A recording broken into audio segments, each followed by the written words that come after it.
tardes, bienvenidos al programa de webinars gratuitos de The Logistics World.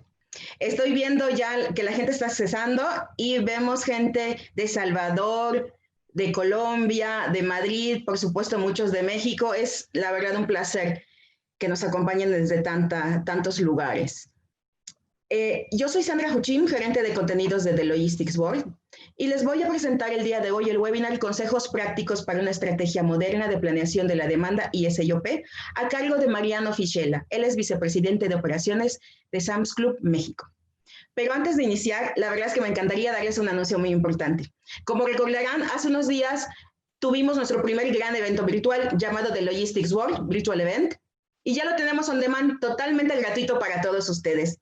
Vamos a volver a revivir otra vez esta videomemoria. ¿Qué les parece?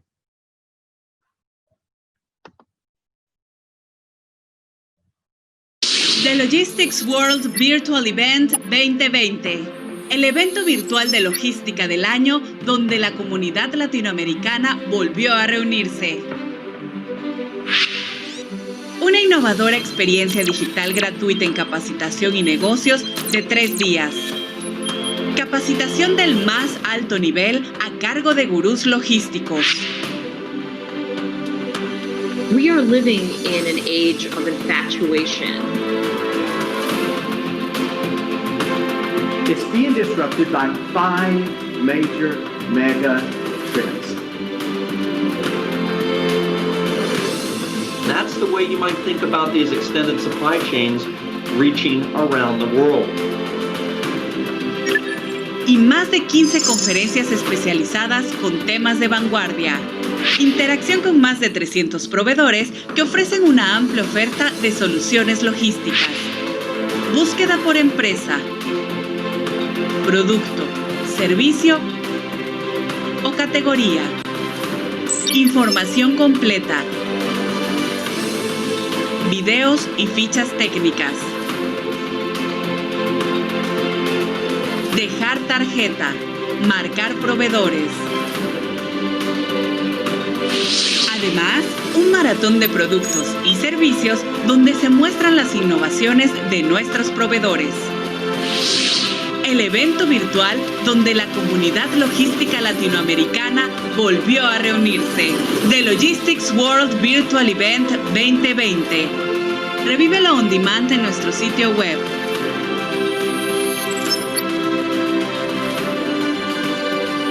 Conéctate e inspírate. Bueno, pues así fue nuestro primer gran evento virtual. La verdad estuvimos muy contentos con los resultados. Espero que ustedes, los que hayan asistido también. Y les invito a revivirlo nuevamente, cada una de las conferencias. También que puedan disfrutar y revisar qué es lo que ofrecen los proveedores y sponsors que tuvimos en el evento, con sus productos y servicios que ofrecieron para ustedes. Todavía está accesible también toda esta zona. Y pues los que no tuvieron oportunidad de asistir, con solo registrarse, tienen todo el evento on demand gratuito para ustedes. Bueno, este era mi anuncio. Espero que los veamos por allá pronto. Y ahora sí, vamos a pasar a la cuestión del webinar, pero antes permítame darles algunas reglas de cómo estamos llevando esta charla. Va a ser una charla de unos 30-35 minutos. Y al finalizar la conferencia tendremos una sesión de preguntas y respuestas. Les pido por favor que si quieren hacerle alguna pregunta a Mariano, la hagan en la sección que se llama Q&A o preguntas y respuestas, como tengan configurado su plataforma de Zoom. Solamente estaremos tomando preguntas en esta área, pero por supuesto comentarios generales, comentarios para Mariano también durante la charla, con gusto los podemos revisar en el chat y también Mariano va a poder revisarlos mientras da su charla. Así que por favor, si es pregunta para Mariano, en la sección de Q&A, y si es comentario, en el chat, por favor. ¿Por qué? Porque cuando hagamos sesión de preguntas y respuestas, solamente tomaré las preguntas de la sección de Q&A. En los siguientes días, por supuesto, como acostumbramos, les compartiremos la grabación del webinar. Pero si se quedan a todo el webinar el día de hoy, les estaremos sumando un certificado de participación que va a estar personalizado, va a ir con el nombre de cada uno de ustedes. Los tomaremos, por supuesto, del formulario que llenaron para inscribirse al webinar. Bueno, pues ahora sí, quiero darle la bienvenida a Mariano. Muchas Mariano, gracias. la verdad, buenas tardes, es un gustazo que estés con nosotros. Les quiero contar que la verdad, Mariano ha estado súper ocupado en Walmart haciendo muchas estrategias y demás, pues para un cargo tan importante como el de él en esta empresa tan icónica y global. Y la verdad es un placer y un honor que esté generosamente el día de hoy compartiendo su tiempo y también que haya preparado la presentación que tiene el día de hoy para ustedes. Pues nos vamos con el webinar. Mariano, un gustazo que estés y te dejo los micrófonos para que nos compartas tus estrategias en SEOP y planeación de la demanda. Muchas gracias. Muchas gracias a vos, Sandra. Un gusto estar acá y bueno, aparte déjame empezar por ver la cantidad de gente que está conectada. Qué honor participar en un foro tan extenso y tan amplio. Un saludo a todas y a todos los que están conectados. Me dio mucho gusto ver la cantidad de lugares que nos acompañan hoy. Por supuesto, tengo que empezar por Argentina. No sé por qué será, pero tengo que empezar por Argentina. Pero veo un montón de asistentes y que la verdad que me da muchísimo gusto poder compartir un poco experiencia y algunas prácticas que creo que son importantes para el tema que vamos a tratar hoy. Me resultó interesante la invitación a este webinar porque hace un tiempo que dejé de trabajar enfocado en demand forecasting y en las disciplinas que tienen que ver con planificar una cadena de abasto. Hace ya un tiempo que lo dejé, pero creo que me resultó un tema interesante porque en definitiva esa experiencia que tuve en el pasado me acompaña en el presente y un poco me permite tomar decisiones en el mundo del retail y en el mundo de e-commerce y en el mundo del crecimiento de esta industria tan vertiginosa como la venta al detalle. Entonces, me propuse comenzar un poco a contarles un poco quién soy para que también lo podamos correlacionar con lo que veamos en la presentación. Yo empecé hace muchos años a cargo de un área de mantenimiento en una fábrica, pensando de que iba a ser un ingeniero de producción toda mi vida. La verdad que era mi sueño y se me dio, entonces estaba absolutamente feliz de esa oportunidad y entonces pues ahí empecé. Entonces después se fueron abriendo oportunidades a lo largo de mi carrera. Empecé a hacerme cargo de una operación logística, un centro de distribución, y cuando me sentía cómodo siempre me pasaba de que alguien en la organización se acercaba conmigo y me veía demasiado cómodo o en mi zona de confort y me decía, no, ahora te vamos a pasar algo distinto y más retador. Y tal cual fue eso. Cuando me sentía cómodo en logística, me fui a hacerme cargo de estrategia y de planeación estratégica para Latinoamérica, cuando yo no tenía ni la menor idea de qué era hacer una estrategia, pero bueno, acepté el reto y acepté esa oportunidad. Eso me abrió el panorama, el poder ver múltiples países. Tuve la oportunidad de trabajar en Brasil, en México, en Argentina, y con responsabilidades regionales que ya tenían que ver el mundo de la logística internacional, el abasto internacional, las complejidades que eso tiene desde el punto de vista de la planeación, justamente cómo planear una demanda cuando en el medio hay tantas variables que generan ruido a la hora de planificar. Eso también me permitió seguir creciendo hasta hacerme cargo de una buena parte de la cadena de abasto de suministro de PepsiCo en Sudamérica. Y bueno, y finalmente me vine a México en esta última oportunidad, ya después de tener varios cargos seniors en cadenas de abasto, hacerme cargo de una gran oportunidad en México, la cadena logística de las más grandes que me tocó conocer en Latinoamérica, no sé si será de la más grande tal vez, y también con un reto interesante de comenzar a dar los primeros pasos en el mundo de e-commerce. En ese momento el negocio estaba en sus inicios y entonces todo el conocimiento que venía trayendo desde el mundo de la manufactura y de las compañías de consumo masivo me permitieron meterme en el ámbito de e-commerce que estaba en sus primeros pasos. Cuando me encontraba cómodo ahí, y nuevamente me parece que esto me acompañó toda mi carrera, una persona que ha sido un mentor en Walmart se acercó conmigo para invitarme a hacerme cargo de la transformación y la innovación de las tiendas. Me acuerdo que cuando me trajeron esa propuesta, yo dije, pero ¿por qué yo? O sea, yo he estado en logística, estrategia, fábricas, supply chain. ¿Qué tengo que ver con una tienda? Nunca operé una tienda, no conozco de qué se trata. Tengo una buena base de procesos como ingeniero y una muy buena base de experiencias, pero desconozco cómo operar una tienda. Y me acuerdo que la respuesta fue, bueno, precisamente por eso te queremos a vos, porque era una oportunidad de traer una mirada fresca y más de productividad y de innovación que en ese momento no existía. Fueron 2 años extraordinarios y finalmente cuando estaba de nuevo cómodo y ya empezando a disfrutar los frutos que había sembrado, entonces me invitan a hacerme cargo ya como responsable de todo el negocio de Sam's Club en México y con una enorme responsabilidad por un equipo de más de 22.000 personas, con un negocio muy importante en cuanto a la participación que tiene en el grupo y en un nivel de crecimiento muy significativo, muy distinguido.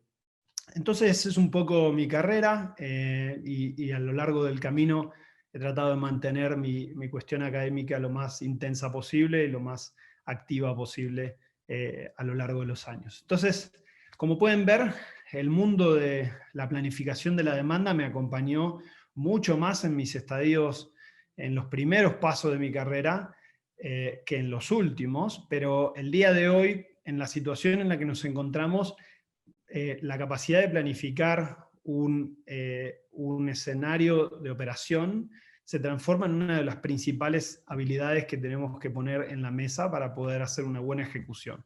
Entonces, un poco de eso les quiero hablar. Tal vez a lo largo de la presentación ustedes vean un costado tal vez un poco mezclado entre la demanda, pero también en el marco de la supply chain, pero también en el marco del retail. Entonces espero que esta mezcla integral, más holística y menos especializada, les pueda dar un color interesante de lo que está pasando hoy en el mundo de las operaciones.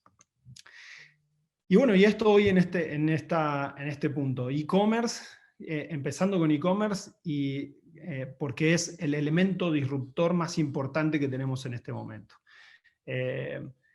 Eso acompañado de que las soluciones digitales a muchos problemas que siempre existieron han elevado de manera sistemática las expectativas de los clientes, ¿no?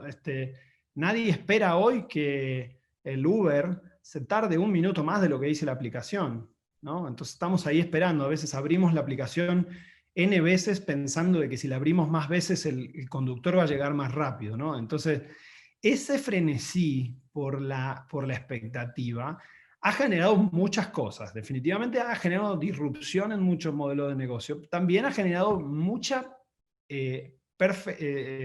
perfeccionamiento en los modelos de operación. Porque si tengo a un cliente que está escalando sus expectativas de esa manera, entonces yo tengo 2 opciones. Puedo seguir operando de la manera que estoy operando o puedo procurar sofisticar mis modelos de predicción, planificación y operación para poder tratar de sacar una ventaja de esa situación, que es una ventaja que nos ofrece hoy el mundo de los negocios en el que nos toca operar. Y por último, y no lo puedo dejar de mencionar, el avance tecnológico. Desde el mundo de la disponibilidad de la data y el procesamiento de la data al mundo de con qué facilidad podemos hoy contar con elementos de hardware y software que nos permiten hacer cosas que antes eran impensadas, imposibles de replicar. Con todo eso, con todas esas 3 cosas, hoy lo que está ocurriendo en la supply chain es inédito. Es una disrupción gigantesca que las compañías están tratando de encontrar la manera de cómo, primero cómo enderezarse y después cómo capitalizar la oportunidad que nos presenta hoy el mercado. ¿Cómo se presentan esas disrupciones? Bueno, se presentan, y no puedo dejar de mencionar, las rutas al consumidor. O sea, hoy es como, casi que la ruta del consumidor es como ir a un Starbucks y pedir un café. Hay 150 opciones. Puedo pedir el caramel macchiato con miel, con etcétera, etcétera, etcétera, etcétera, cuando antes pedíamos un café. Entonces, del mismo modo, en las rutas, antes hablábamos de rutas al mercado, ahora hablamos de rutas al consumidor o rutas a mí. Puedo hacer click and pick, puedo comprar en línea, ir a retirar, puedo comprar en línea que me manden a mi casa, puedo ir a la tienda, elegir los productos y luego que me los manden. O sea, N combinaciones que hacen que muchas de las cosas que con tanto esfuerzo se construyeron a lo largo de los años, hoy nos reten un poco. 2, y aunado al primero, más métodos de fulfillment. A nivel operativo, las unidades logísticas y de cadenas de abasto necesitan generar esos músculos que permiten llegar a esos canales, porque de otra manera, si no, son oportunidades que no se satisfacen, o clientes que dicen, mira, simplemente tú no me estás entregando lo que busco. Y mucha atención en los económicos del modelo, que se transforman en el desafío a resolver, porque hay compañías que ya su razón de ser la están basando en, o sea, se basa en la agilidad que tiene su cadena de abasto de poder satisfacer las necesidades del consumidor. Entonces, este es un poco el punto de partida. Ahora, entonces, ¿qué desafío nos trae esa disrupción? Bueno, la eterna discusión de balancear la velocidad y el costo, pero he llevado al extremo, porque hoy esa supply chain no solo tiene que llegar a los canales intermedios, los puntos intermedios de esas redes, sino que tiene que llegar hasta el consumidor en muchas ocasiones. 2, navegar la complejidad organizacional. No todas las áreas de la organización están listas para este tremendo cambio, y entonces para los profesionales de supply chain, cuando nos encontramos en una situación en la que necesitamos avanzar con ciertas cosas, existe de repente la incapacidad de la organización como un todo de moverse en esa misma dirección.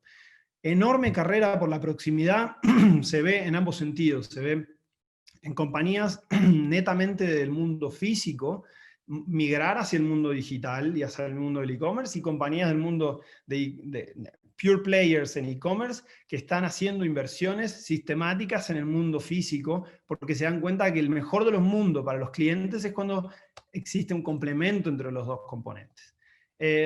Operar en tiempo real, lo que les decía de Uber. Necesito ver dónde está mi autito, como si eso me genera una satisfacción adicional por estar viendo qué está pasando con mi orden. Cuando pido una orden a mi casa o cuando pido el súper a mi casa, necesito ver todo eso. Romper los hilos, poder avanzar con estrategias de nuevos caminos hacia el consumidor requiere de romper muchas de las cosas que hoy están perpetuadas en las organizaciones, porque son cosas que se han cuidado con mucho tiempo y que nos trajeron hasta acá. Pero como dicen siempre, ¿no? Lo que nos trajo hasta acá no nos va a llevar hasta donde tenemos que llegar. Y definitivamente, por último, uno de los puntos más difíciles de avanzar es el enorme peso del legacy de los sistemas que tenemos detrás de nuestra manera de operar. ¿Por qué? Porque las nuevas tecnologías y las nuevas exigencias requieren que usemos plataformas completamente más flexibles que las que estábamos acostumbrados a utilizar. Yo me acuerdo, mi primer sistema de operación de un warehouse tenía 35 años el sistema, y tal vez pensábamos que funcione por 50 años más. Hoy esa realidad genera, lejos de una ventaja competitiva, genera un problema de velocidad. Entonces, ¿cuáles son las 4 cosas que estamos viendo permanentemente como las características que tiene que tener esta cadena de abasto? Número 1, ágil. Y ahora les voy a comentar un poco a qué me refiero a esto. Número 2, automatizada. Número 3, generada en un ambiente de tiempo real. Y por último, capaz de generar confianza. Déjenme contarles un poco a qué me refiero con estas 4 cosas. Cuando digo ágil, me refiero a que los retailers y sobre todo las compañías de consumo masivo van a tener que construir cadenas que sean ágiles para poder soportar los nuevos canales que se van generando, N rutas al consumidor.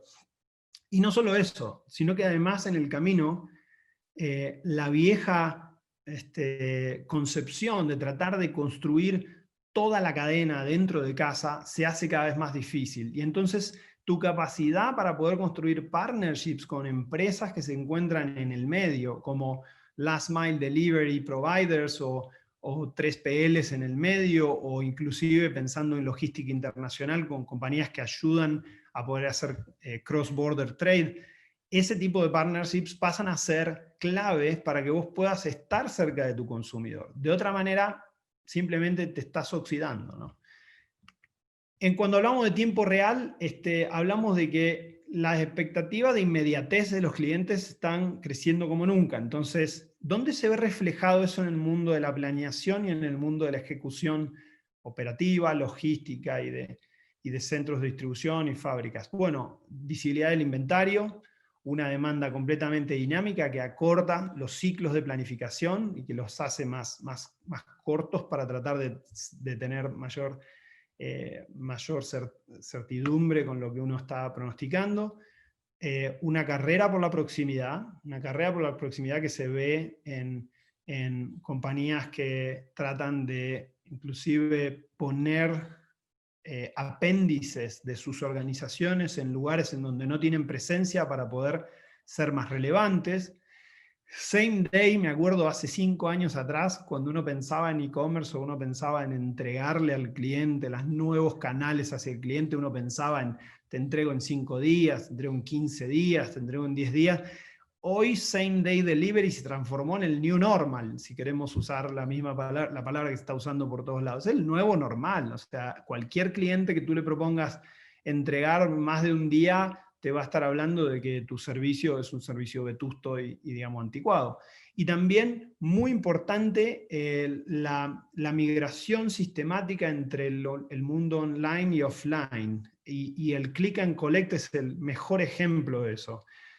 Hay algunos mercados, estaba viendo en el chat quiénes eran las personas que estaban, los lugares de donde nos acompañaban aquí en el webinar, y hay lugares en donde todavía es muy importante para el consumidor tener la posibilidad de tocar y ver el producto en el momento de la entrega y tener la última palabra a la hora de decidir. Entonces, por eso es que Click and Collect ha sido tan importante a la hora de acompañar la migración de los consumidores de canales físicos a digitales, y de los puntos intermedios que hay. Entonces, este concepto de online to offline y offline to online es un mundo que nos invita a pensar cómo podemos darle a ese consumidor una experiencia sin fricciones y que me compra desde donde quiere, cuando quiere, cómo quiere, paga con el mecanismo que quiera y luego recibe el producto de la manera que más quiera. Entonces, eso nos obliga a nosotros a pensar en esa información en tiempo real. Automatizado, y aquí nomás quiero dejarle un asterisco aquí para después conectarlo con la última parte sobre planificación de la demanda, es que hoy en día, con este crecimiento de los canales con los cuales llegamos a los consumidores, y la complejidad de los mismos, lo que está sucediendo es que los económicos que se encuentran detrás de esas cadenas de abasto pasan a ser el principal desafío a resolver. ¿Por qué? Porque una organización, si ustedes piensan, para darles un ejemplo más cercano a mi trabajo actualmente, ustedes piensan en el modelo, en el estado de resultados de una tienda de autoservicio, ustedes pensarán que tal vez los principales componentes de costo puedan ser el edificio, la mano de obra, algunos conceptos de electricidad, ¿no? Y en el mundo digital, en los canales que operan principalmente a través de canales digitales o pure players, los elementos de fulfillment pasan a ser el elemento más relevante en su estructura de costos. Entonces, tanto para el pure player que toca el mundo físico como el físico que toca el mundo del e-commerce, la ecuación fundamental pasa a ser ¿cuál es mi camino al profitability? O sea, ¿cuál es mi camino hacia la rentabilidad? Porque es un hecho que tengo que estar. Uno escucha muchos colegas, escucho decir, nos estamos metiendo en el e-commerce por primera vez, queremos ver, Pues esos son buenos indicios, porque es un hecho que esto es un cambio del consumidor, no es un cambio del mercado, no es un cambio de las organizaciones, es un cambio del consumidor, que cambia sus expectativas, la tecnología acompaña, y entonces el consumidor quiere un mejor servicio, quiere que lo traten de otra manera, quiere que lo identifiquen por quién es, etc. Entonces, toda esta cuestión genera una tensión permanente en el mundo de los financieros de los negocios, y fundamentalmente en este modelo, en esta transformación de la que estamos hablando, los económicos alrededor de la supply chain pasan a tener una relevancia extraordinariamente mayor. Entonces aquí la automatización en aspectos como planificación, pronóstico de demanda, automatizar componentes físicos y lógicos en los centros de distribución, automatizar componentes del ruteo dinámico de los vehículos, la visibilidad de los mismos para poder tomar mejores decisiones, pasan a ser absolutamente casi que un commodity dentro del mundo de las supply chains. Entonces, para todos los que estén en este mundo, de los que están conectados y que se encuentran dentro de la responsabilidad de decidir este tipo de cosas, si no lo han empezado a hacer, no se vuelvan locos, no es necesario hacerse el harakiri con esto, pero sí es importante identificar que vas a tener al lado a alguien que está compitiendo con vos, que si lo empieza a hacer va a poder encontrar una ventaja competitiva sustancial. Y bueno, y por último quería hablar de confiabilidad. Hoy los consumidores cada vez más tienen esta tendencia natural, que antes cuando nos mandaban una encuesta será algo que no nos gustaba y eso. Hoy hay una brutal mayor tendencia a que el consumidor y ese cliente quiere formar parte de la cadena de cambio de la organización con la que interactúa. Entonces ahí tenés que cada vez que terminás, no sé, de comprar algo en línea, tenés la oportunidad de dar un review del artículo, o podés hablar de cómo te fue en la experiencia, etc. Eso empodera al cliente, transfiere el poder de, como era antes, que lo tenía principalmente quien prestaba el servicio, pasa a manos de ese cliente o consumidor. Entonces, como pasa de ese lado, las expectativas de confiabilidad crecen dramáticamente. Y estas son solo algunas de las que yo pienso que son hoy en día las más relevantes, ¿no? Quiero tener garantía de inventario, es decir, quiero que vos me digas exactamente si quiero comprar este artículo, dónde lo tenés, dónde se encuentra, qué día me lo vas a entregar, con qué velocidad, etc. Quiero tener la posibilidad de cambiar mi experiencia en el medio del viaje. Es decir, si en el medio del camino como cliente quiero hacer un twist o un cambio en mis expectativas, tu cadena tiene que tener la capacidad de interpretarla y aprovechar para tener a otro cliente satisfecho. Trazabilidad y visibilidad se transforman en nuevos new normal, commodities. Quiero ver, y es más, yo creo que si en algunos servicios la aplicación en el celular te permitiera ver, no sé, una imagen permanente remota de tu paquete, la gente pagaría por tenerlo, porque hay una expectativa enorme de poder estar viendo esas cosas, ¿no? Y bueno, finalmente entregar dentro de la promesa que se hizo con esos consumidores o esos clientes, y también cuando las cosas salen mal, tanto por el producto, por la entrega, por lo que sea, tener la capacidad de poder procesar eso vuelta atrás, que suena fácil, pero muchas veces es la cadena logística más difícil de todas, es la de los retornos, la de las devoluciones. Sin embargo, incluso en una devolución está demostrado que tenemos la capacidad de poder generar una relación de largo plazo con un cliente o un consumidor, cuando aún en una situación adversa como una devolución, lo tratamos con el máximo nivel de respeto y se resuelve su problema con foco en resolver su problemática. Entonces acá me quiero saltar un minuto entonces al mundo de la demanda, ¿no?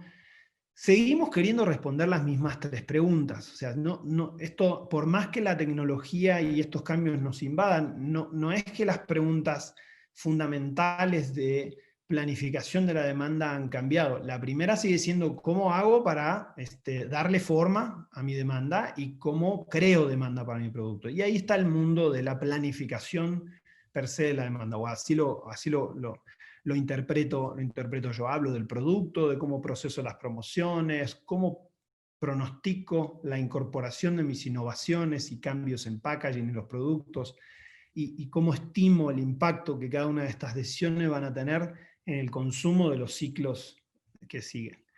Después, un poco, digamos, ¿qué es lo que deberíamos esperar como respuesta del mercado de acuerdo al plan de demanda, ¿no? Y ahí entonces empiezan los horizontes de pronóstico y hablamos de pronóstico, ¿no? El pronóstico más de largo plazo o más estratégico, el táctico y el de operación, en donde también empezamos a meter conceptos o variables y empezamos a llegar a estadísticos que nos permiten identificar o tener una mejor estimación de qué es lo que va a suceder para adelante.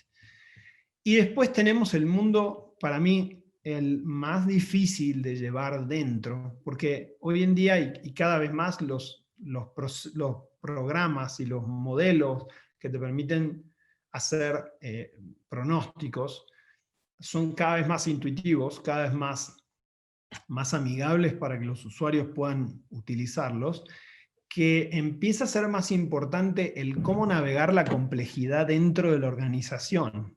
Y ese problema de navegar la complejidad dentro de la organización, porque tu pronóstico está estimando determinada situación o demás, es justamente el enfoque que tiene los procesos de Sales and Operating Planning o S&OP, como hablábamos al inicio con Sandra. Entonces buscamos responder las mismas tres preguntas, pero ¿qué? Con insumos distintos, con usuarios distintos y con una velocidad de cambio absolutamente mayor a la que estábamos acostumbrados. Entonces, seguimos teniendo los tres niveles y horizontes: estratégico, táctico y operacional. En uno hablamos de años, en otro hablamos medio, tal vez trimestres, en donde en el mundo de los trimestres ahí entran los financieros, que nos buscan para entender cómo vemos el siguiente trimestre, qué decisiones tenemos que buscar, cómo se habla esto con el plan general de la organización. Y después hablar ya más de táctico en semanas y días, o inclusive hasta horas, cuando uno habla de la planificación de la producción de una planta, por ejemplo, y cómo logro que los datos que hoy se encuentran en el mercado, en el entorno que rodea a la fábrica y a esa línea de producción, cómo hago para absorber todos esos datos y tomar decisiones más responsivas respecto de lo que está pasando, ¿no? Y ahí es donde justamente me quiero enfocar en los siguientes slides, que hablan de lo que hoy estamos ya empezando a ejecutar. Esto no es que les vengo a hablar del futuro, esto ya está, es el presente, y en definitiva, no sé, hay 848 participantes. Cualquiera de esos 848 participantes hoy tiene una responsabilidad en su cadena de abasto. Si yo les dijera a ustedes que tienen la posibilidad de incorporar tecnologías que se encuentran al alcance de la mano, no estamos hablando de implementar un nuevo ERP en tu empresa o cambiar el sistema de contabilidad. Estamos hablando de pequeñas soluciones que hoy ya se encuentran disponibles y que te permiten trabajar con un mundo de data completamente distinto. Si yo les dijera que eso está, ustedes, yo lo que esperaría o trataría de dejarles como mensaje de este webinar es: no pienses que tenés que esperar que tu empresa contrate a un consultor para que venga a decirte que tenés que ir a buscar más data. Esto es una realidad. Es una realidad. Si tu sistema de pronóstico, tu sistema de planeación utiliza solo variables internas y solo información histórica, de entrada ya tu sistema de planificación y de pronóstico tiene un hándicap. Porque si al lado tenés a alguien que está utilizando información en tiempo real, la está capturando, la está incorporando a su modelo, y ahora vamos a ver un poco acerca de los algoritmos de Machine Learning y de inteligencia artificial. Eso no es del espacio ya no es ciencia del espacio, está disponible para que todos nosotros lo podamos empezar a utilizar. Entonces no esperes que venga alguien más a decirte que tenés que hacer tal vez un cambio de paradigma en la manera en la que tú estás llevando tu planificación hoy. Lo que yo te invito es a que pienses que eso ya existe y que salgas entonces a buscar cuál es esa fuente que a vos te daría una ventaja competitiva por utilizar nueva información. Y hay 4 cosas que van a seguir siendo ciertas. Estas me las enseñaron el día 1, mi día 1 de planificación de la demanda. Y no hay verdades más ciertas que estas. Los forecasts van a seguir siendo erróneos. Los forecasts que agreguen variables van a terminar, los agregados van a ser mucho más precisos que los individuales, o de las variables individuales. Los horizontes cercanos siempre van a tender a generar pronóstico más preciso de demanda, y siempre, y hoy más que nunca, vas a tener que combinar enfoques cualitativos y cuantitativos. Me acuerdo que cuando todavía estaba en Unilever me pasaba que yo me ofuscaba porque quería que el estadístico, el valor estadístico del pronóstico, sea el... No, pero ¿cómo me estás cuestionando el valor estadístico? Acá está el modelo, acá está la data, acá está el coeficiente de determinación de la regresión múltiple. Pero te estoy diciendo de que este número es el que va a ser. Y entonces luego una persona del negocio, o sea, de la ejecución, venía y te decía, sí, pero yo como que siento que algo va a pasar en esto y entonces vamos a vender 10% más. Y vos decías, bueno, pero al final, ¿para qué me esforcé con todo esto, no? Y entonces, lejos de generar una grieta entre estos dos mundos, el mundo cualitativo y el mundo sofisticado que toma los datos para llegar a sus conclusiones, podemos encontrar un mundo mucho más rico al combinar los dos entre el mundo cualitativo, de la persona experimentada, que tiene una lectura de mercado, una lectura de ciertos eventos que pueden ocurrir, y que si yo lo logro meter dentro del modelo de una manera consistente, puedo llegar a algo mucho más poderoso.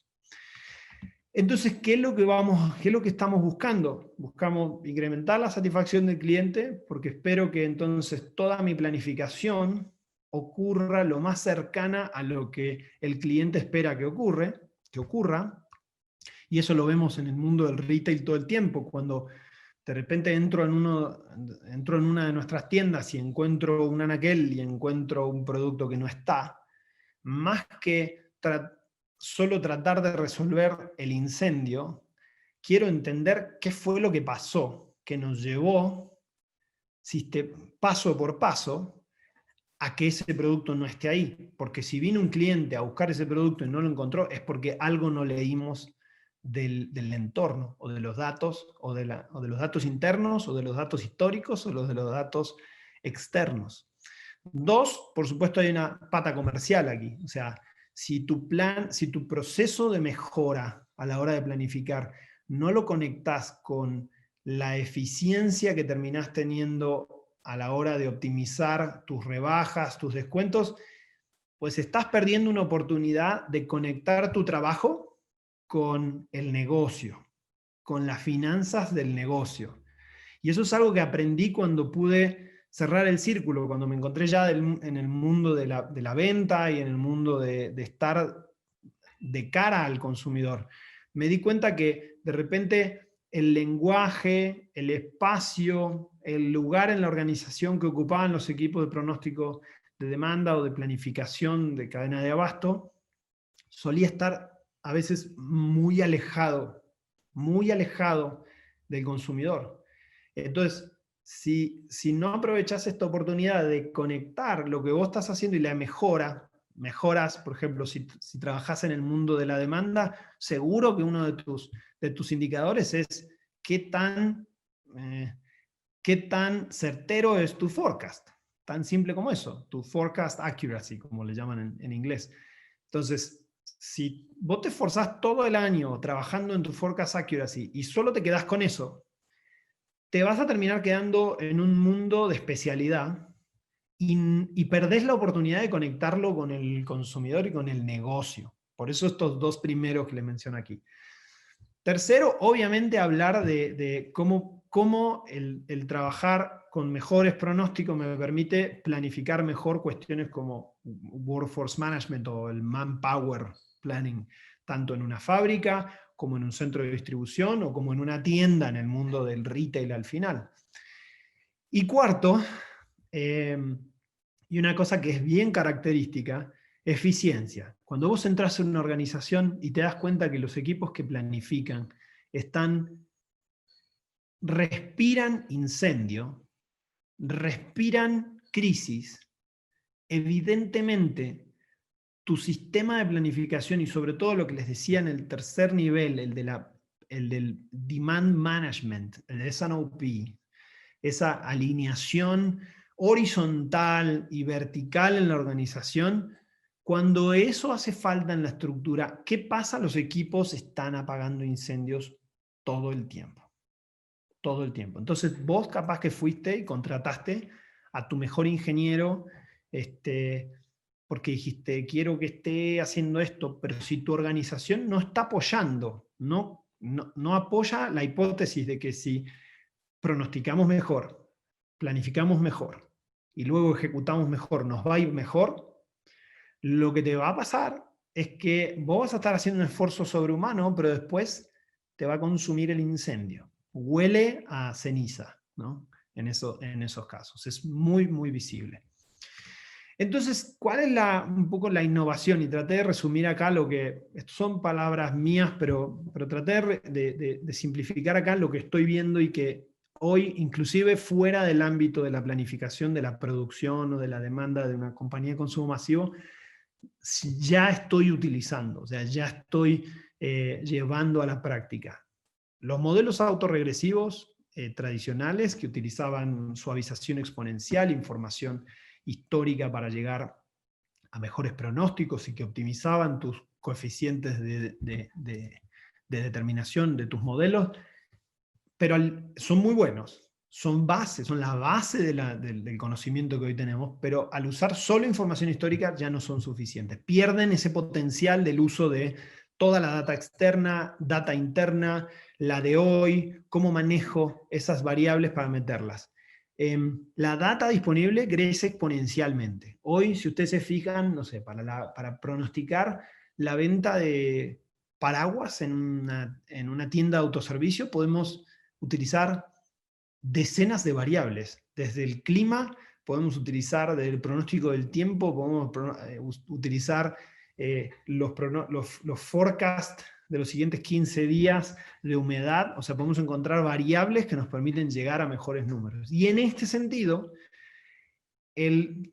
para mí el cambio más radical que nosotros tenemos que hacer en nuestros equipos que trabajan la demanda es en cómo yo progresivamente libero energía dedicada actualmente a la planificación tradicional y logro que haya un grupo de personas o una parte de estos equipos que estén trabajando en cómo seguir sofisticando los modelos. Y Machine Learning es una de las herramientas más efectivas, más al alcance de la mano, más fácil de empezar que hay.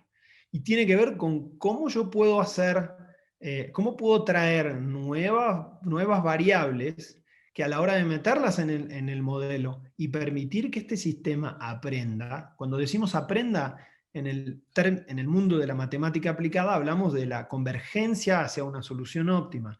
Entonces, si permitimos que converja a una solución óptima usando esas variables, progresivamente vamos a generar modelos más sofisticados, más resilientes, incluso con los peores estímulos o los estímulos más graves.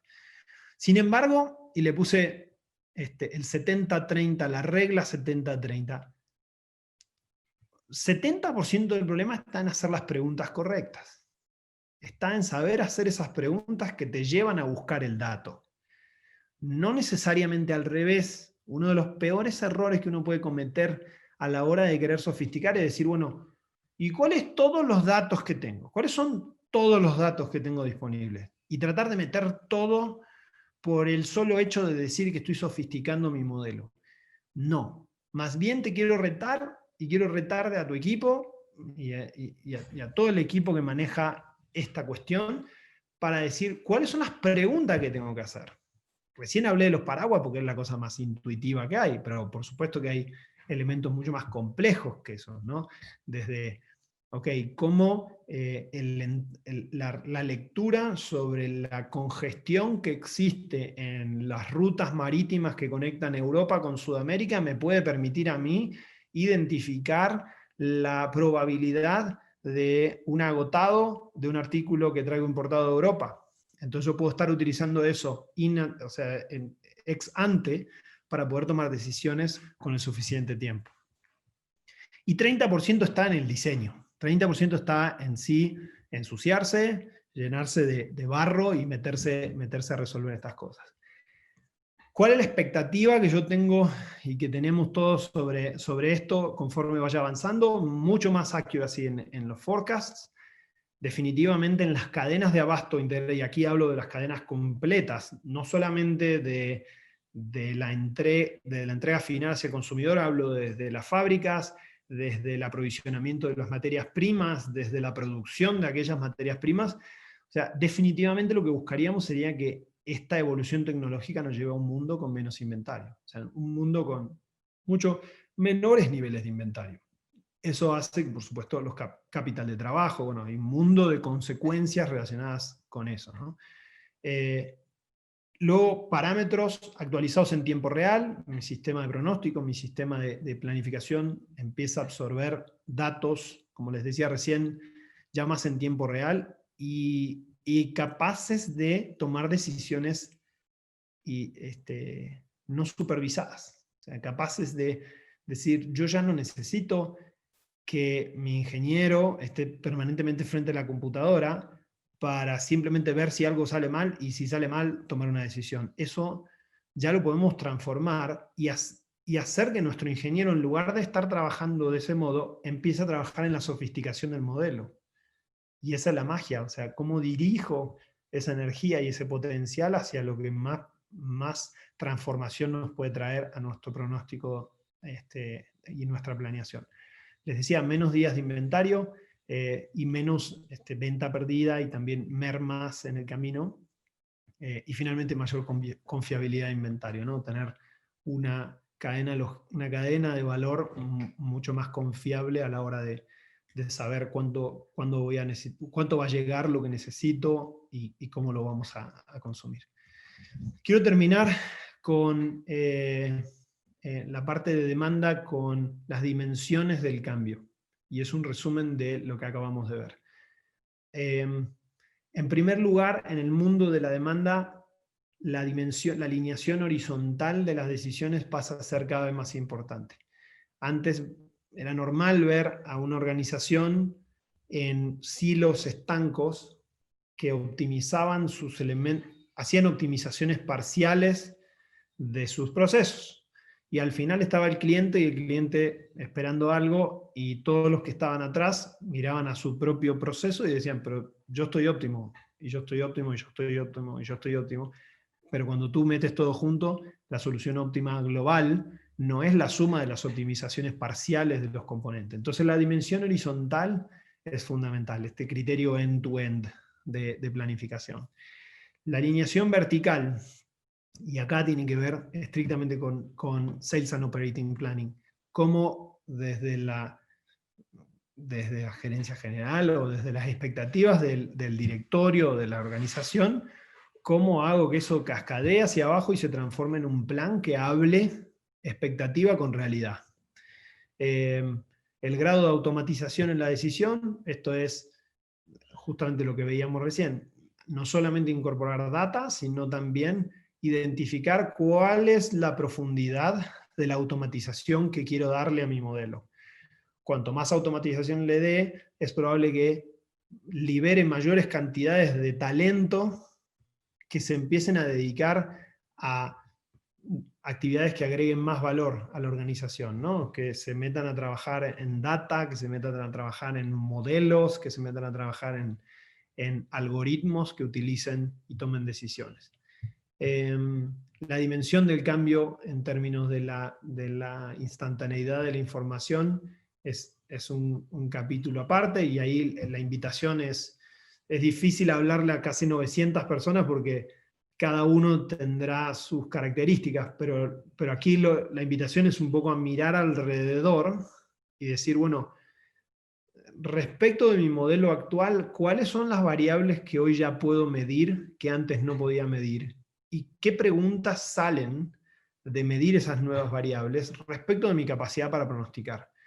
¿No? Esa es como la invitación. Granularidad de la data también pasa a ser fundamental. Hoy, yo me acuerdo que hace muchos años, cuando uno quería hacer un ejercicio de planificación un poquito complejo, a veces el Excel crasheaba por completo, crasheaba porque ya no le entraban más filas o no tenía la capacidad de procesar.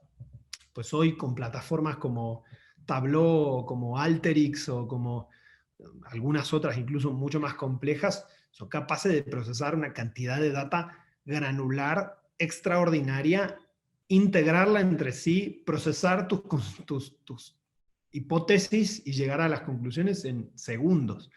Me acuerdo que a veces teníamos que dejar corriendo, me acuerdo, voy a sonar muy viejo, pero teníamos que dejar a veces computadoras corriendo un proceso. Era famoso, no, es que, a ver, me quedo, la dejo corriendo y vengo el lunes. Entonces, del viernes al lunes la computadora estaba procesando un plan de producción que hacía combinaciones o optimizaba, ¿no? Y finalmente algo que yo llamo el modo 1 o modo 2 de planning. ¿Qué quiere decir esto? Quiere decir, resume lo que les decía de la energía. La energía de sus equipos de planificación es limitada. Entonces, si la energía de tu equipo de planificación está 100% dedicada a apagar incendios, es un mundo. Si está 90% a apagar incendios, 10% a tratar de mejorar, ya es una mejora. Ahora, hasta el otro lado del continuo estamos hablando de un proceso de ejecución prácticamente automatizado con gente de tu equipo dedicada a la sofisticación de tu modelo para generar mayor satisfacción del cliente. Y ese es el modo 2. Entonces la pregunta aquí, la invitación aquí a todos ustedes es, ¿qué tanto de tu tiempo estás dedicando al modo 1 de planificación y qué tanto estás dedicando tiempo al modo 2? Si no empezaste, es un buen momento para empezar, y me va a dar gusto que esta charla te haya activado esa intención de ir por algo más profundo y más sofisticado, y dejar de vivir el incendio como tu día normal. Y conectando un poco los puntos está el S&OP, ¿no? O sea, ya llegando un poco al final. No voy a hablar de los 6 pasos del S&OP, porque ya la mayoría de los que ya están ya lo conocen. O sea, tenemos, ¿no?, Product Review, después tenemos una planificación de la demanda, después una planificación del abastecimiento de esa demanda y el encontrar las restricciones, después cómo empata eso con el mundo financiero, luego la reunión previa de consenso y luego la reunión final de consenso que alinea toda la organización, ¿no? Eso, digamos, a mí me parece como la metodología, me parece un proceso estructurado que agrega mucho valor a la organización, pero sirve si tenemos el tercero de los puntos que aparecen en la pantalla, que es el soporte ejecutivo. Si no tenés, o sea, si no has trabajado dentro de tu organización, y soporte no significa ir y pedir apoyo. Soporte significa que el senior management de la organización, como esto es alinear a la empresa por completo, ¿no?, de su razón de ser, tiene que haber una alineación top-down. De lo contrario, lo que sucede es que entonces, cuando viene bottom-up, se transforma en opiniones. Y lo que sí me ha ocurrido ver en muchos casos es que a veces los profesionales y hoy, lo digo hoy ya del lado del mundo más del negocio y del contacto con el consumidor, incluso me doy cuenta de que un servidor, yo cuando estaba detrás de estos procesos, a veces pecaba de complejo en términos de las palabras que se utilizan, el lenguaje que se utiliza detrás de la planificación. Y eso hacía que a veces la gente que no tiene como una formación relacionada con esto, la podamos perder. Entonces, una de tus responsabilidades como ejecutivo en el mundo de la planificación es generar el sponsorship de la organización y el apoyo ejecutivo. Y de nuevo, eso te obliga a sofisticar tu lenguaje para que lo que tú estás planteando conecte con el negocio. Entonces, un desafío ahí es cómo transformo la explicación de un plan que tiene costados técnicos y términos que tienen que ver con el mundo técnico de la planificación, ¿cómo lo puedo expresar en términos de negocio? ¿Cómo lo puedo expresar en términos de consumidor? Y entonces, con esas preguntas uno puede también invitar a su equipo a estar más conectado con el resto de la organización. Los mitos de estos sistemas de SNOP siguen vivos, o sea, yo realmente pienso que quien te dice que lo podés hacer a través de un Excel, bueno, tal vez sí, pero dependiendo del tamaño de tu empresa y dependiendo también del vuelo que le querés dar a esto, pienso que aquellos equipos que te dicen que no puedo ejecutar esto porque no tengo tiempo para planificar, en realidad no tengo tiempo para planificar porque estoy apagando un incendio porque no planifiqué. Te dicen, no tengo tiempo para un proceso en SNOP, ¿por qué? Porque tengo a la gente ocupada. ¿Por qué? Porque tengo un incendio. ¿Por qué? Porque no planifiqué. Entonces, en definitiva, es un círculo vicioso que lo único que hace es que le quita energía a tu gente a la hora de planificar. Y último, a mí me gusta este concepto de SNOE y SNOP. SNOE en el mundo de la ejecución diaria, el mundo táctico y bien táctico, tratando de que incluso cuando tenemos estos incendios, haya una estructura de resolución del incendio, pero que bajo ningún punto de vista, pecado mortal, tu proceso de planificación y alineación vertical y horizontal que hablamos, se puede teñir significativamente porque justo en ese minuto te surgió una cuestión urgente que necesito resolver. Puede intervenir y puedes usar el músculo de la organización para eso, pero en una junta o en una reunión de SNOP sería muy poco deseado que vos estés mezclando los horizontes, porque justamente lo que querés es que la gente tenga visibilidad. Si tiene visibilidad puede planificar, si puede planificar lo va a hacer mejor, si lo puede hacer mejor, finalmente el cliente sale satisfecho. Entonces, un poco los puntos que yo encuentro relevantes para conectar y compartir con todos ustedes. Conclusiones y con esto terminamos. Enormes cambios en el comportamiento de los consumidores. Ya les conté un poquito en la introducción. Enorme disrupción en el retail que está poniendo retos nunca vistos en las cadenas de abasto.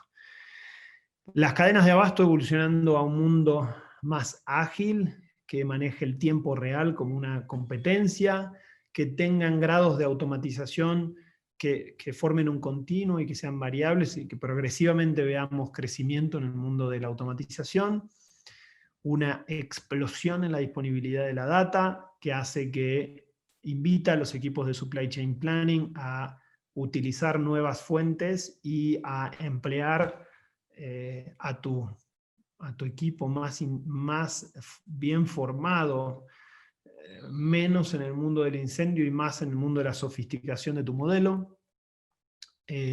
Machine Learning y inteligencia artificial como los dos, para mí, más cercanos, más fáciles de acceder, más realistas y que más beneficio pueden traer hoy a tu sistema de planificación para que lo la invitación es que lo pongas como parte de tus prioridades con tu equipo, con tu formación, con el desarrollo de tus estrategias para mejora este año con año.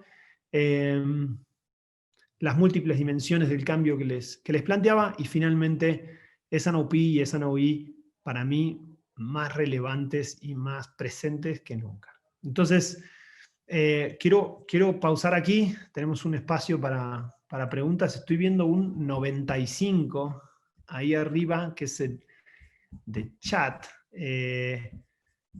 No sé si lo tengo que leer ahí, pero si no, también, Sandra, abrirlo a las preguntas que...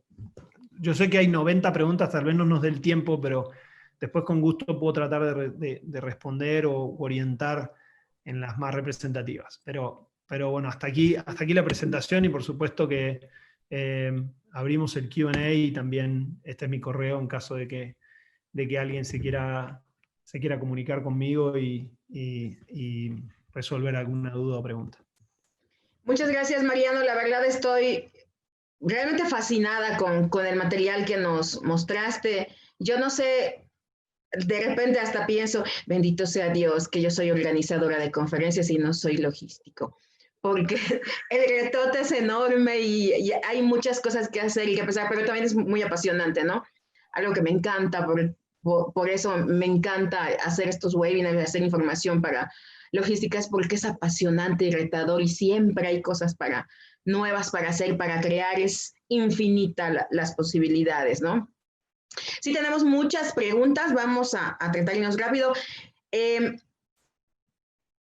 Hay un poco de todo, ¿no?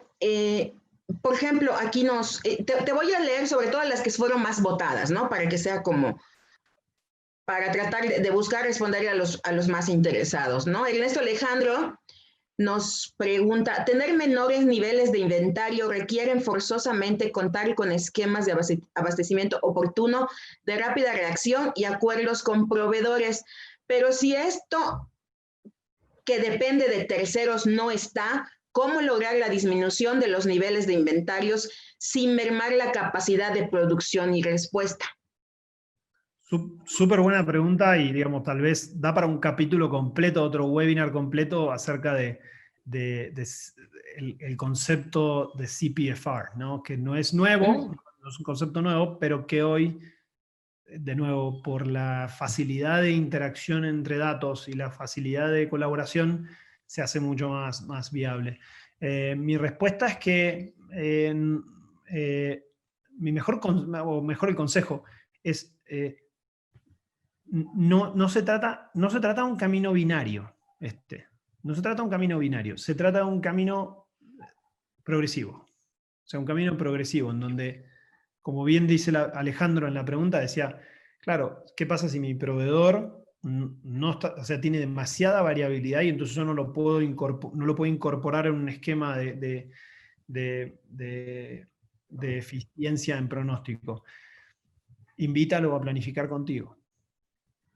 Si ese es tu principal escollo, o es tu proveedor más importante y que más distorsión te genera, yo empezaría por ese. Tráelo a planificar contigo. Tráelo a planificar para que juntos puedan llegar a un consenso de plan más efectivo. Los programas de CPFR tienen su mejor desempeño cuando se aplican no en tu proveedor que tiene mejores resultados, sino en el que tiene en general las mayores oportunidades. Entonces, pero si tú armas un plan a 5 años, tú puedes cubrir todos tus proveedores y puedes ir uno por uno. Puedes ir trabajando uno por uno, porque también tu energía es limitada, Alejandro. Entonces también yo te recomendaría y te diría, bueno, ¿cuáles son los 3 key suppliers que vas a trabajar en el siguiente año y que vas a escalar tu nivel de colaboración y de uso de data para llegar a mejores resultados? Tal vez en el primer año me vas a decir, Mariano, pero no cambié absolutamente nada mi accuracy de forecast. Bueno, pero ya tenés a tus 3 que ojalá representen, no sé, tal porcentaje de tu plan, los tenés dentro, y aparte tenés el know-how, sabes cómo hacerlo, y entonces después podés hacer un plan más acelerado con los más chiquitos. Es una cuestión de secuenciamiento. Si te tratás de comer todo junto, es probable que te atragantes. Entonces mi consejo es piano, piano. Muchas gracias, Mariano.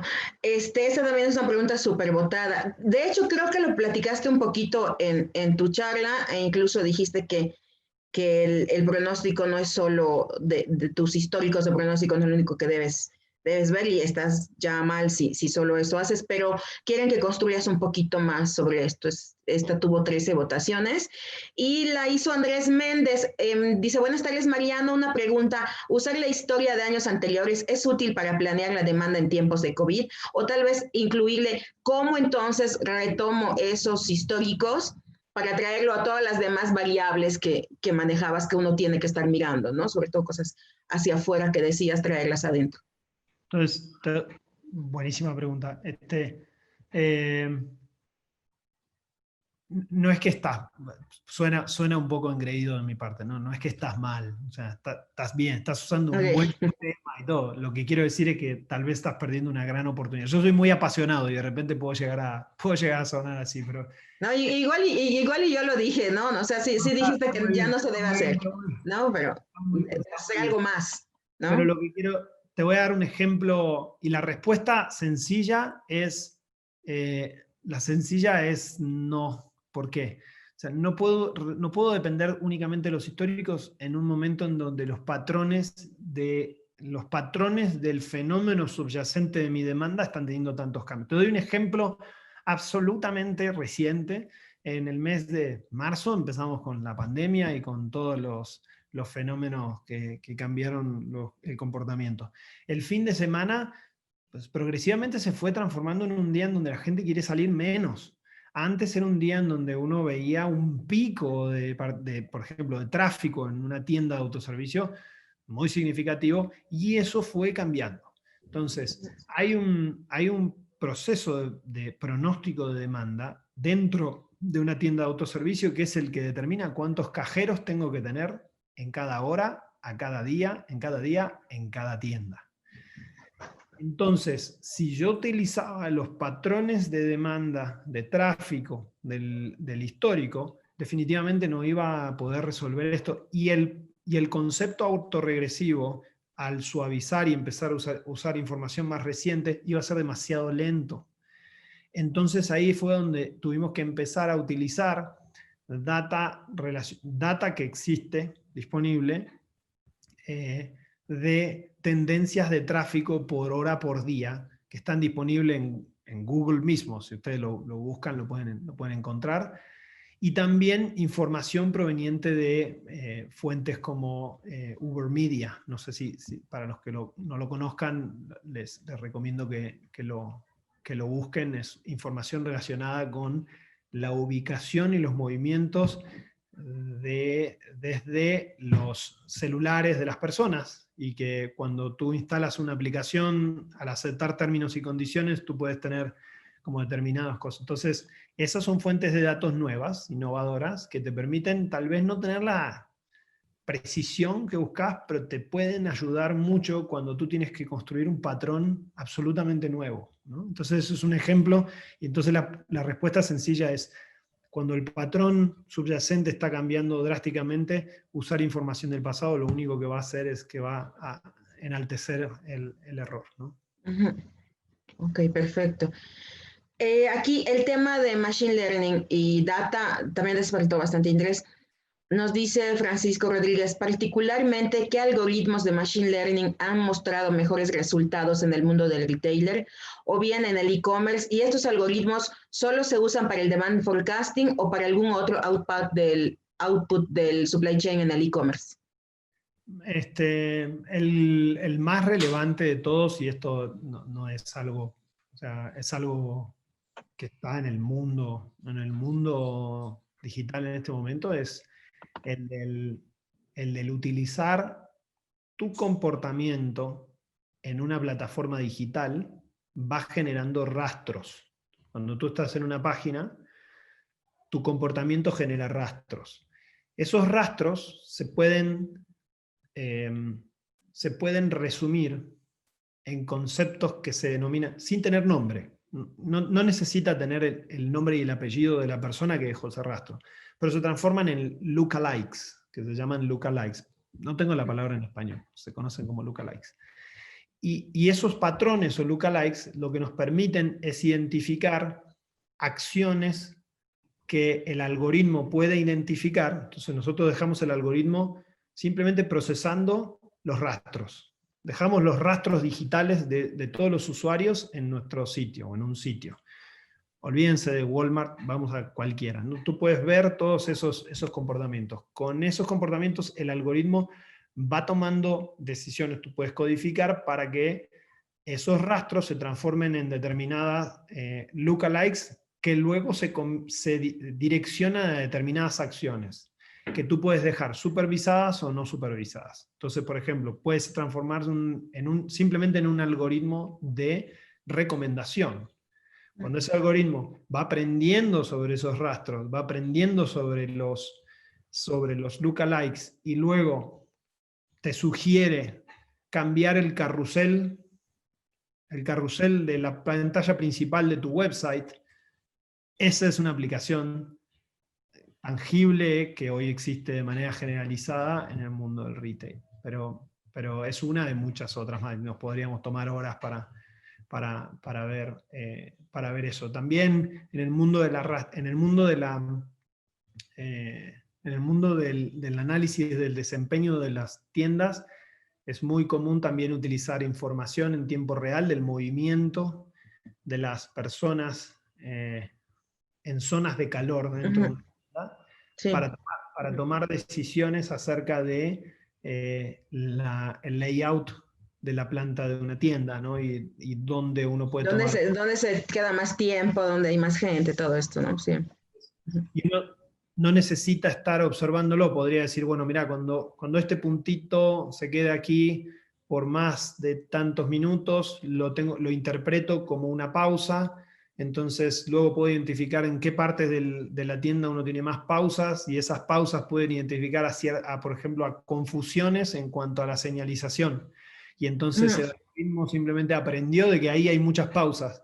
Y te dice, bueno, como ahí hay muchas pausas, lanzo una alarma, una alerta, que dice, pues ve a ese punto y trata de identificar si el mercadeo, si la señalización, el precio, el producto está suficientemente claro. Entonces, pero de estas son miles, ¿no? Ok.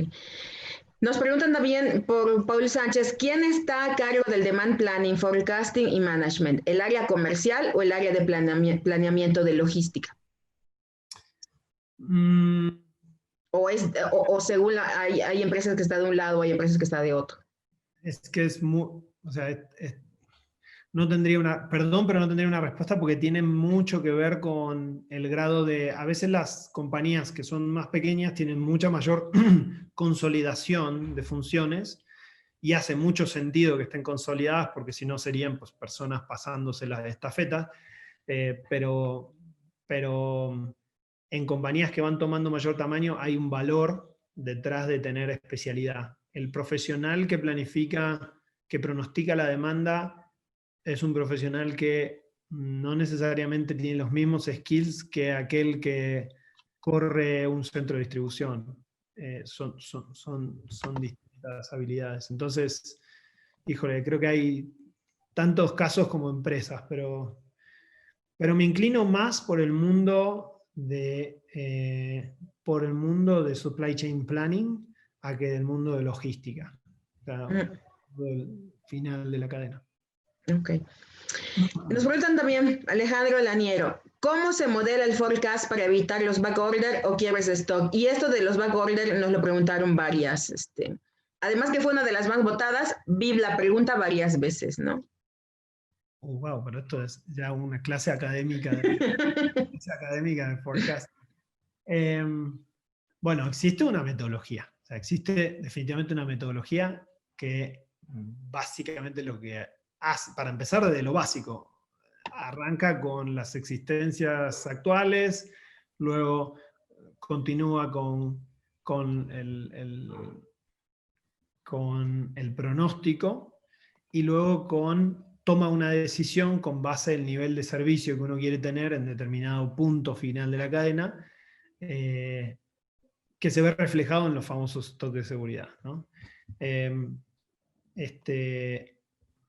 Evitar backorders, digamos, tiene que ver con tu modelo, porque tu lectura de tus inventarios de partida o sea, estoy asumiendo de que es correcta. Tu lectura o definición de tu política de inventarios, quiero entender de que está suficientemente clara. La realidad es que el backorder nace cuando tu pronóstico no es lo suficientemente bueno, y entonces tenés que salir a hacer los incendios, ¿no? Backorder igual a incendio. Entonces, no creo que haya una receta mágica para eso. O sea, lo que hay es, si tú, por ejemplo, si tu equipo no tiene métricas claras de objetivos en relación a pronóstico de demanda, lo que va a pasar es que simplemente vas a pronosticar y navegar tu nivel actual. Pero el punto es cuántos puntos base vas a mejorar tu error cuadrático medio o tu error medio porcentual, cuánto vas a mejorarlo de un ciclo al otro. ¿Cuáles son las fuentes que te van a permitir llegar a eso? Entonces, yo más bien, a mí me gusta más que, no sé, y esto es más una forma de trabajo mía, ¿no? Me gusta que mis equipos estén más trabajando en las palancas que en obsesionarse en el resultado final. Para mí, que tu proceso genere backorders es como leer los síntomas del paciente. Claramente lo que te está pasando es que tu proceso está generando esos backorders. Entonces, me gusta más pensar en cuáles son las palancas. No sé, la información llegó en el momento adecuado. El error de mis pronósticos ¿está mejorando o no está mejorando?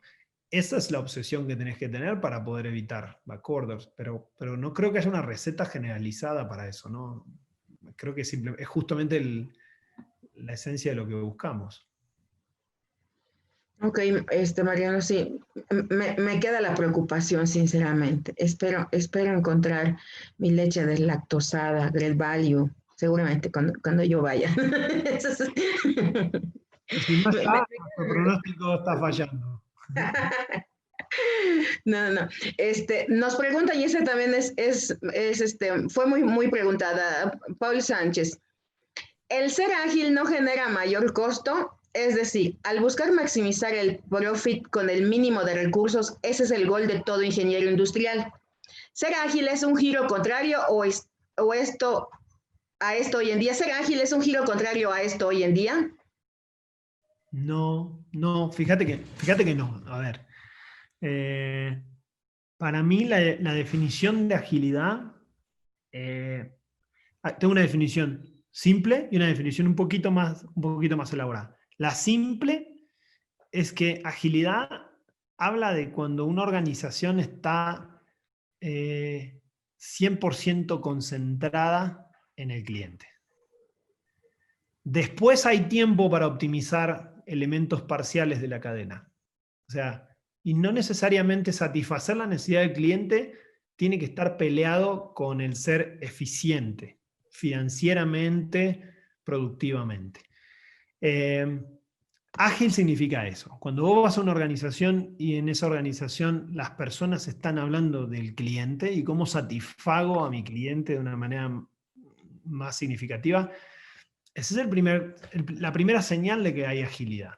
Y después tengo como un doble clic, una segunda derivada de esa definición, y que tiene que ver con que agilidad ocurre cuando, primero que nada, existe foco.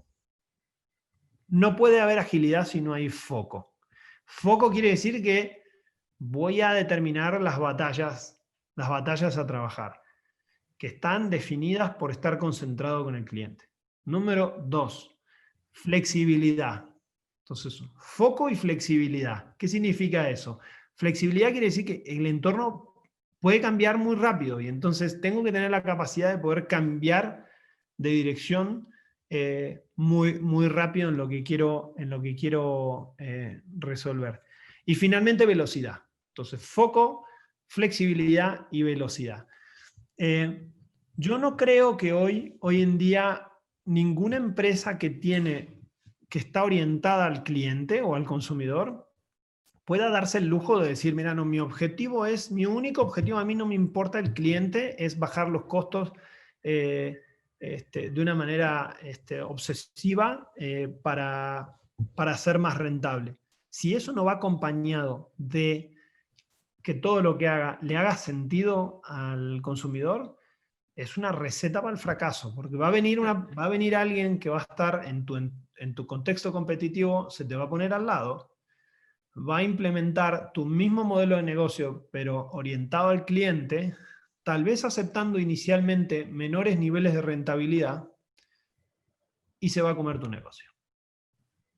Y esa es para mí la cuestión. Yo no creo que no creo que esa receta sea la que vaya a funcionar en los Y negocios. sobre todo con lo que iniciaste diciendo, ¿no? Que el consumidor, creo que lo tenemos todos claros, y además que todos somos consumidores, y es la realidad, estamos tremendamente empoderados, ¿no? Y ahorita es como súper difícil que podamos aceptar algún tipo de ineficiencia, ¿no? Correcto. Y si te enojas, lo subes a una red social, entonces súmale eso también Sí, totalmente. súmale eso a la realidad que vivimos. ¿Te parece que nos vayamos con 2 preguntas rápidamente? La verdad es que nos extendimos un montón, pero está increíble el tema y como tú decías, hay muchísima tela de donde cortar todavía, ¿no?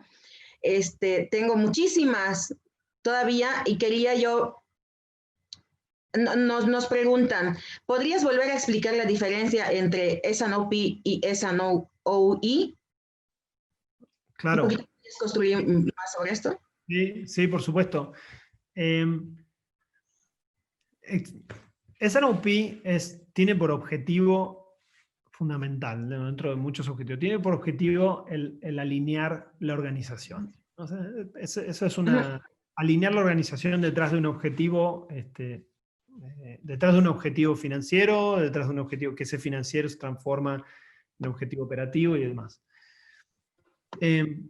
S&OE tiene que ver con, haz de cuenta, tómenlo como si fuera hacerle un doble clic a el horizonte de planificación que tiene el S&OP, pero estructurarlo en forma de cadencia y foros, ¿sí? O sea, con determinados rituales, que hoy está muy interesante porque se ha mezclado el concepto de S&OP con agilidad, y entonces hay metodologías ágiles que te ayudan a que las reuniones de S&OP sean muchísimo más efectivas, pero S&OE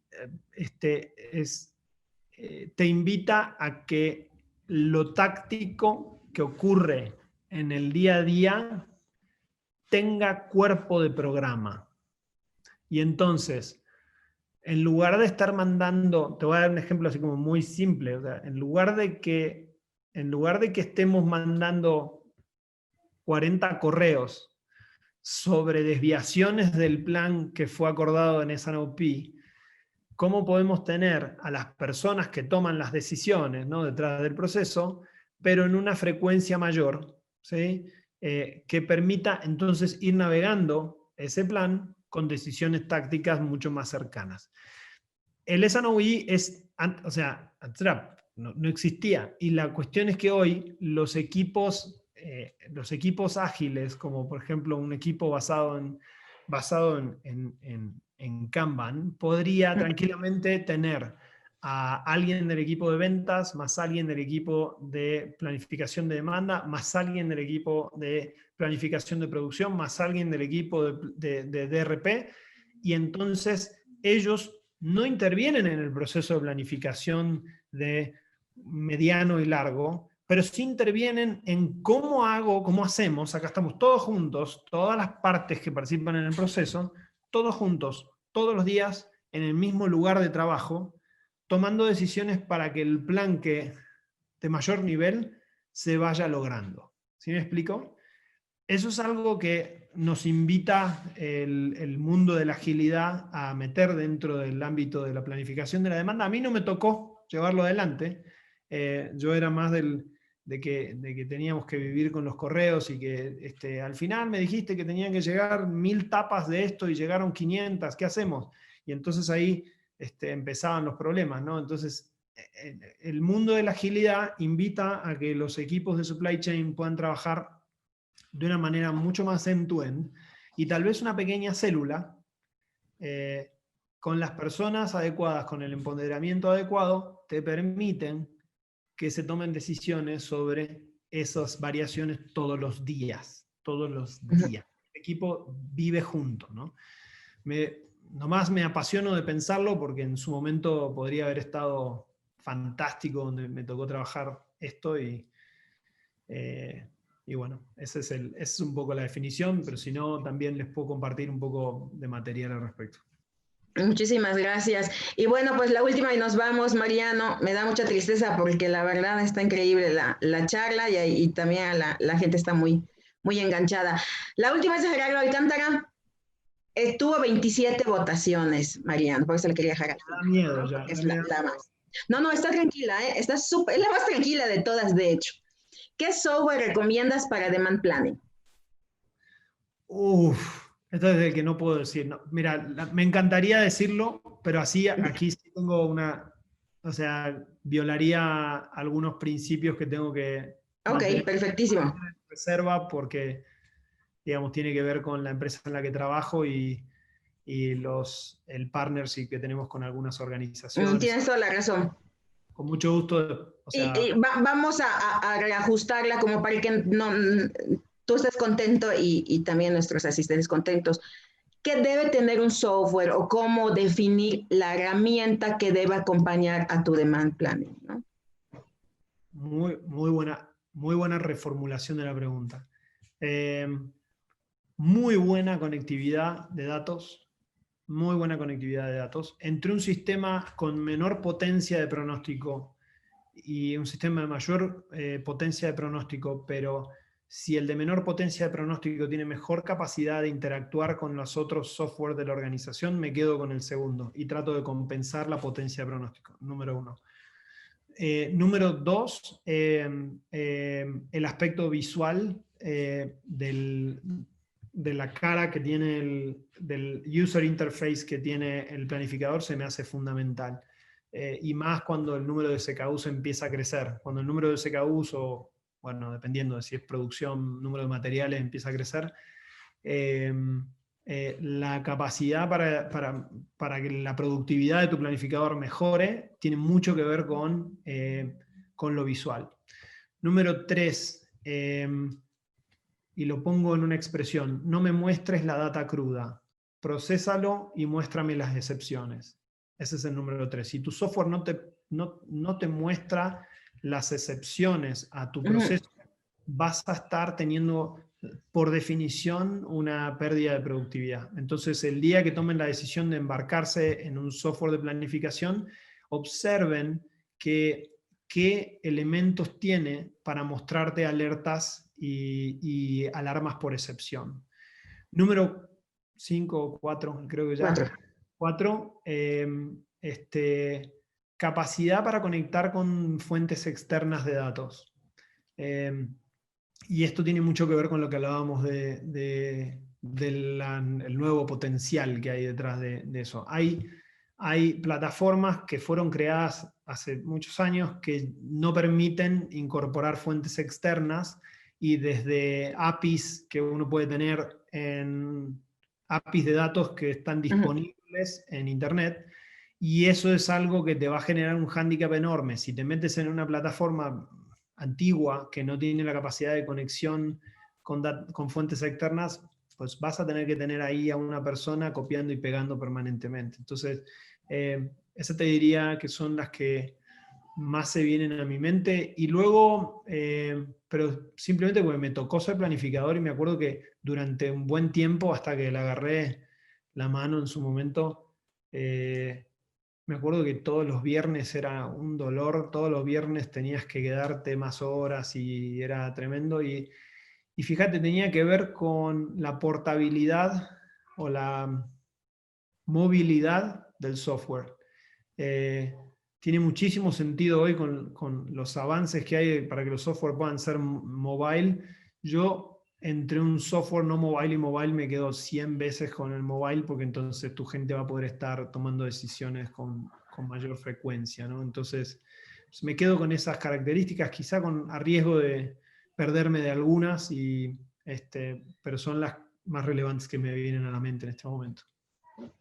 Genial, Mariano, la verdad no sé cómo vamos a pagarte este tiempo y sabiduría que nos has entregado y la amabilidad y la claridad con la que lo dices.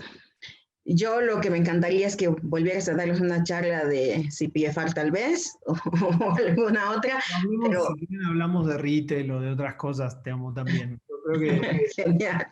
Hay mucho también por ese lado. Pero un placer, y muy lindo el grupo. He estado mirando los mensajes y todo. Me da mucho gusto que le haya significado un valor a los que están aquí.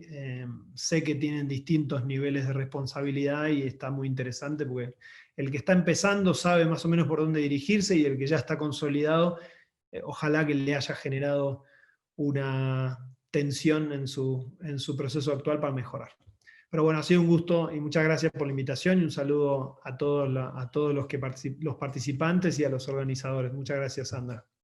Al contrario, Mariano, feliz, la verdad muy feliz, muchísimas gracias, y muchísimas gracias a todos ustedes que se conectaron el día de hoy, que también nos regalaron hora y media de su tiempo, eso lo valoramos muchísimo, y pues estamos aquí próximamente.